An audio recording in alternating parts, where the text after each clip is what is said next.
آج ہم ایک ایسے بحری جہاز کی کہانی سنانے جا رہے ہیں جس نے انسانی تاریخ پر بہت گہرے اثرات ڈالے ہیں۔ یہ کہانی ہے RMS ٹائٹینک کی، ایک جہاز جسے ناقابل تصغیر کہا گیا مگر قسمت نے کچھ اور ہی لکھا تھا۔ اس کی تعمیر 1909 میں بیلفاسٹ آئرلینڈ میں شروع ہوئی اور 2 سال کی انتھک جدوجہد کے بعد ایک بہت بڑا شاہکار تیار ہوا جس کو ٹائٹینک کا نام دیا گیا۔ تاریخ میں پہلی بار ایک بحری جہاز میں جدید ترین فرنیچر شامل کیا گیا اور اس کا اسٹرکچر اس طرح سے ڈیزائن کیا گیا جو کبھی نہ ڈوبنے والا تھا۔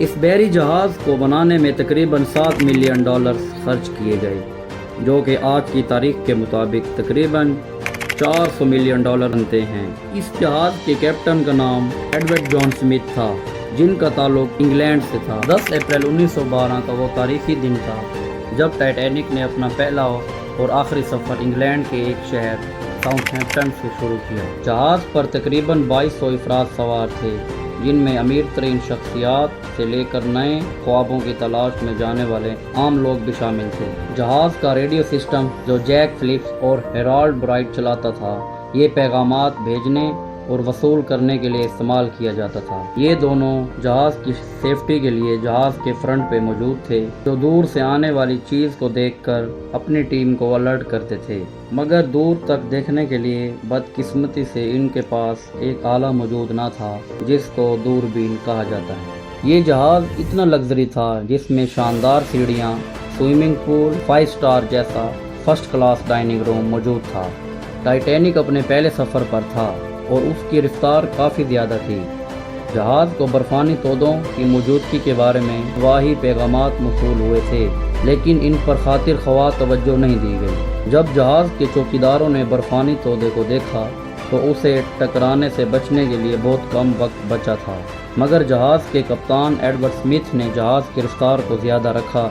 حالانکہ اس وقت برفانی تودوں کے بارے میں اطلاعات مل چکی تھی، لیکن وہ اس بات کو نظر انداز کرتے ہوئے اپنی معمول کی رفتار پر سفر جاری رکھے ہوئے تھے، مگر یہ فیصلہ بعد میں جان لیوا ثابت ہوا۔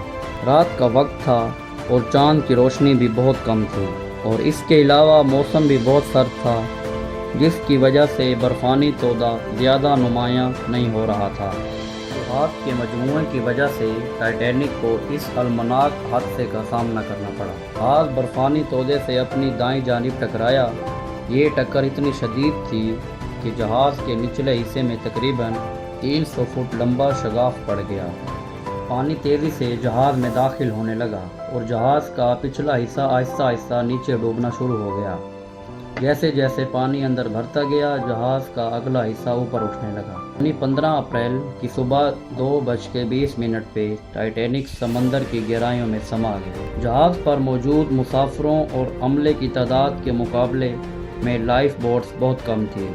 اس کی وجہ سے ہزاروں لوگ اپنی جانیں بچانے میں ناکام رہے۔ 1500 سے زائد لوگ جاں بحق ہوئے، جن میں زیادہ تر سرد پانی اور لائف بوٹس کی کمی کی وجہ سے صرف 705 افراد زندہ بچے، جن میں زیادہ تر خواتین اور بچے شامل ہیں۔ ٹائٹینک میں صرف 20 لائف بوٹس تھی، جبکہ اس میں 2200 سے زائد افراد سوار تھے، جس کی وجہ سے حادثے کے وقت لوگوں کو بچانے میں بڑی مشکل پیش آئی۔ سب سے آخری شخص جس نے ٹائٹینک سے چھلانگ لگائی، اس کا نام کیپٹن ایڈورڈ سمتھ تھا، جس نے اپنا زیادہ تر وقت لوگوں کی جانیں بچانے میں لگایا۔